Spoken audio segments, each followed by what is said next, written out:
Гэрээ гэж юу вэ? Гэрээ гэдэг нь хоёр буюу түүнээс дээш талуудын хоорондын альва зөвшөлтсөл хамтын тохиролцоог баталгаажуулахын тулд хуульд заасан хүрээнд үлдэгддэг баримт бичгийг хэлнэ. Иргэдийн амьдралд өдөр тутам төрөл бүрийн гэрээ хэлцлийг байгуулах шаардлага гарч байдаг. Тухайлбал танилдаа мөнгө зээлүүлэх, хүүхэддээ хөрөнгө бэлэглэх, орон сууцаа хөлслүүлэх, автомашинаа солилцох, банкнаас зээл авах, үл хөдлөх хөрөнгө түрээслэх, газраа бусдад худалдах, эд хөрөнгөө даатгуулах гэх мэт. Тэгвэл эдгээр бүх төрлийн гэрээ хэлцлийг нотариатчаар гэрчлүүлэх нь эргээд маргаан гарах эртлээс урьдчилан сэргийлэх төдийгүй тухайн гэрээ хэлцэл хүчин төгөлдөр үл маргах шинжтэй болж шүүх болон холбогдох бусад байгууллагад албан ёсны нотлох баримт болдог ач холбогдолтой. Бүх төрлийн гэрээг заавал нотариатаар баталгаажуулах шаардлагатай юу? Монгол Улсын иргэний хууль болон нотариатын тухай хуульд зааснаар дараах гэрээ хэлцлийг нотариатаар заавал гэрчлүүлэх шаардлага тавьдаг.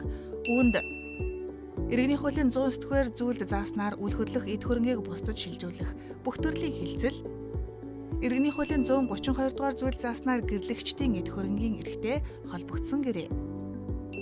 Иргэний хуулийн 145-р зүйлд зааснаар орон сууц дангаар өмчлөх эрх үүсгэх хэлцэл, иргэний хуулийн 190-р зүйлд зааснаар өөрт бэлэн байгаа бүх эд хөрөнг түүний тодорхой хэсгийг бусдын өмчлөлд шилжүүлэх, хязгаартаагаар эзэмшүүлэх, ашиглуулах гэрээ.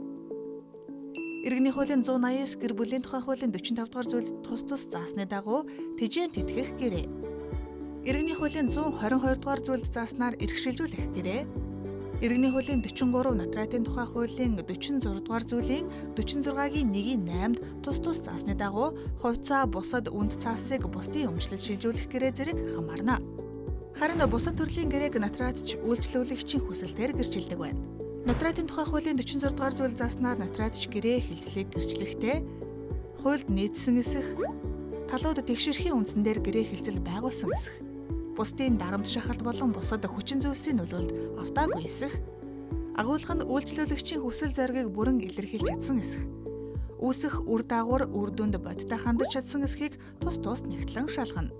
Гэрээний талууд бичлэн ирэх боломжгүй тохиолдолд хуульд заасан үндэслэл журмын дагуу эдгэмжлэлийг бичгээр олгож төлөөлөгчөөр дамжуулан байгуулах боломжтой юм а. Монголын нотариатчдын танхим.